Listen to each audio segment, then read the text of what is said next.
Hello beautiful people. Last day আমি একটা video upload দিয়েছিলাম।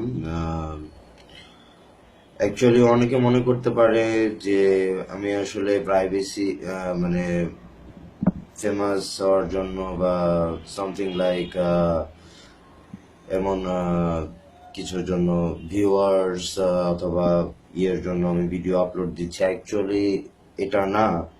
The reason I upload the video is all about our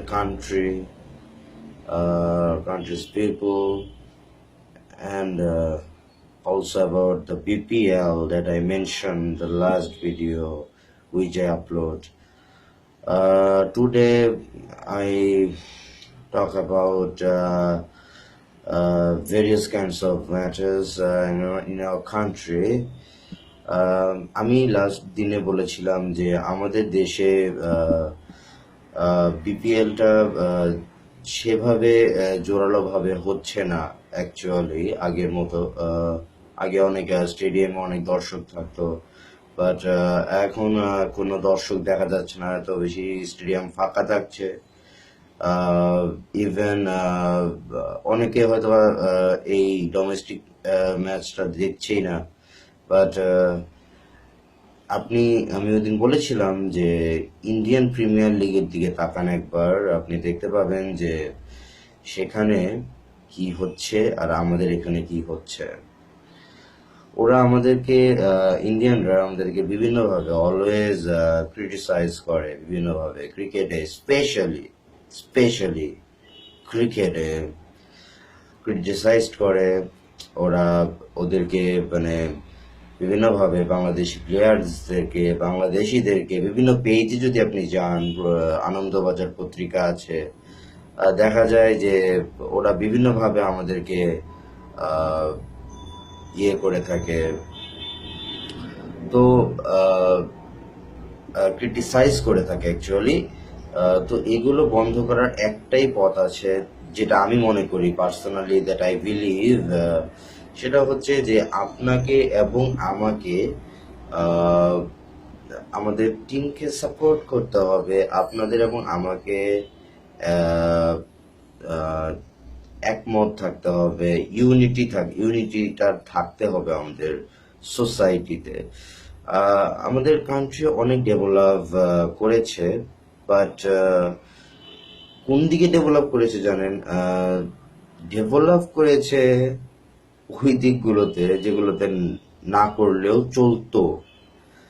develop করেছে আজকে সবার হাতে হাতে আইফোন আছে।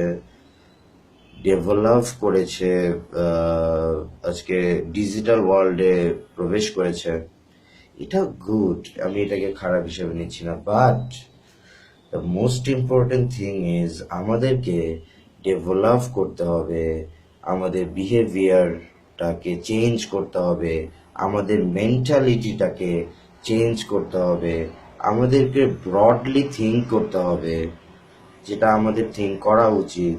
তাহলে বাংলাদেশ একটা অনেক সুন্দর রাষ্ট্র হিসেবে বিশ্বে পরিচিত হতে পারবে।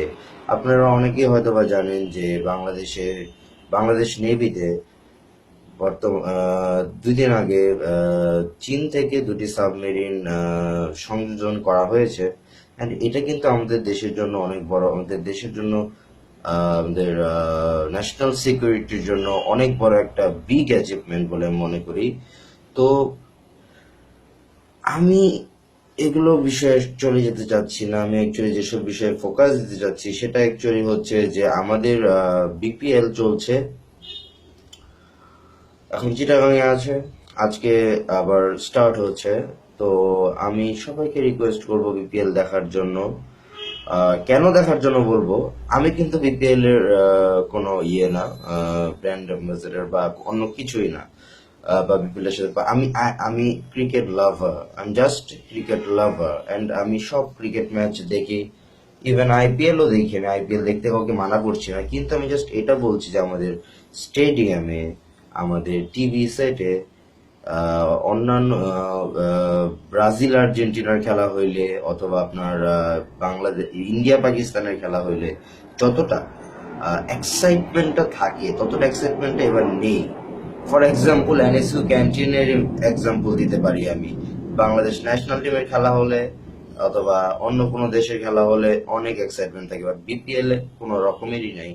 অথচ যারা কোটি কোটি টাকা ইনভেস্ট করে এই বিপিএলটা আয়োজন করছে, তাদের দিকে কি আপনারা তাকাবেন না? আপনাদের কি উচিত না তাদের দিকে তাকানো? আপনাদের কি উচিত না জিনিসটা দেখা? এত বড় একটা লিগ আয়োজন করছে আহ, বাংলাদেশ, এটা আপনাদের কি উচিত না? এতটুকুই বলবো। And, অনেকে মনে করতে পারে যে আমি ভিডিও আপলোড দিতেছি হঠাৎ করে, যে বোধহয় ভিউয়ার্স এবং ফেমাস হওয়ার জন্য। না, আমি ভিডিওটা আপলোড এই কারণেই দিলাম যে আইপিএল, ইন্ডিয়া আমাদের পাশের দেশ, অথচ সেখানে এত জমতেছে খেলা, এত কিছু হচ্ছে, এত মানুষ সাপোর্ট করছে। আমাদের দেশে কেন সেটা সম্ভব নয়? আমাদের পিপলরা আরো অনেক বেশি ক্রিকেট পাগল। তো আমি আশা করব আজকে থেকে সবাই বিপিএল দেখবেন। আমার ফ্রেন্ডসরা যারা আছে ফেসবুকে, তাদেরকে তো অবশ্যই রিকোয়েস্ট করব, এবং আমাদের ক্রিকেটকে অলওয়েজ সাপোর্ট করবেন। শুধু আইফোন নিয়ে ঘোরাঘুরি করলেই স্মার্ট হওয়া যায় না। স্মার্ট হতে হলে আপনার, আমি বিলিভ করি, আপনার মেন্টালি এবং আপনাকে ব্রডলি থিঙ্ক করতে হবে, তাহলেই আপনি অরিজিনাল স্মার্ট হতে পারবেন। ওকে, দ্যাটস অল ফ্রম মি। আল্লাহ হাফেজ, বাই বাই।